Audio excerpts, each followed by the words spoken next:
নাকের পলিপাসে বা সাইনোসাইটিসে ভুগছেন? বারবার নাক বন্ধ হয়ে যায়, শ্বাস নিতে কষ্ট হয়, নাক দিয়ে পানি পড়ে, নাকের ঘ্রাণ শক্তি কমে গেছে, মাথা ব্যথা করে, ঘুমের সময় নাক ডাকেন? এসব সমস্যায় কি আপনি বা আপনার পরিবারের কেউ কষ্ট পাচ্ছেন? তাহলে আর দুশ্চিন্তা নয়। জমজম হিজামা থেরাপি অ্যান্ড পলিপাস কেয়ার আপনাকে দিচ্ছে সুস্থ নাকের নিশ্চয়তা।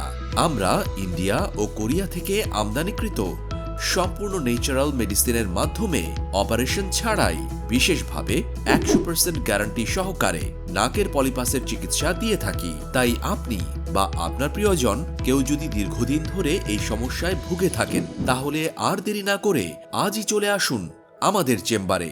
এছাড়াও আমাদের এখানে রয়েছে সুন্নতি উপায়ে পরিচালিত হিজামা বা কাপিং থেরাপি। আমরা অভিজ্ঞ থেরাপিস্ট দ্বারা আধুনিক পদ্ধতিতে সম্পূর্ণ পরিচ্ছন্নভাবে খুবই যত্ন সহকারে হিজামা থেরাপি দিয়ে থাকি। তাই আপনারা যারা দীর্ঘদিন যাবৎ বাত ব্যথা, মাইগ্রেন, মাথা ব্যথা, কোমর ও জয়েন্ট ব্যথা, অতিরিক্ত অ্যালার্জি, উচ্চ রক্তচাপ, ডায়াবেটিস, হাই প্রেশার, চুল পড়া, ব্যাক পেইন, আপার পেইন, লোয়ার পেইন, আঘাতজনিত পেইন, যৌন সমস্যায় ভুগছেন, তারা একবার হলেও আমাদের কাছ থেকে এই সুন্নতি চিকিৎসা গ্রহণ করতে পারেন। এছাড়াও আমরা হিউম্যান ফুল বডির প্রাথমিক স্বাস্থ্য সেবা ও সার্জিক্যাল সেবা দিয়ে থাকি।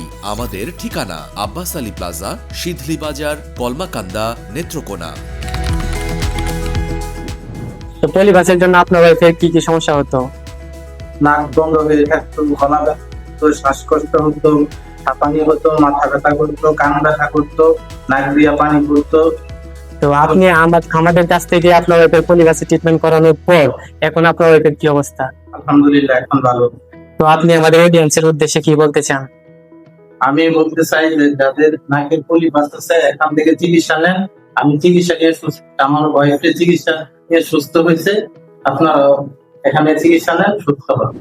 যে আমাদের কাছ থেকে ট্রিটমেন্ট নেওয়ার পর এখন কি আপনার কানে ব্যথা হয়, শ্বাসকষ্ট হয়, নাক দিয়ে পানি পড়ে, হাঁচি কাশি আসে, চোখ জ্বালা পোড়া করে, গ্রাম শক্তি ঠিক আছে এখন, মাথা ব্যথা হয়, ঘুম ঠিক আছে?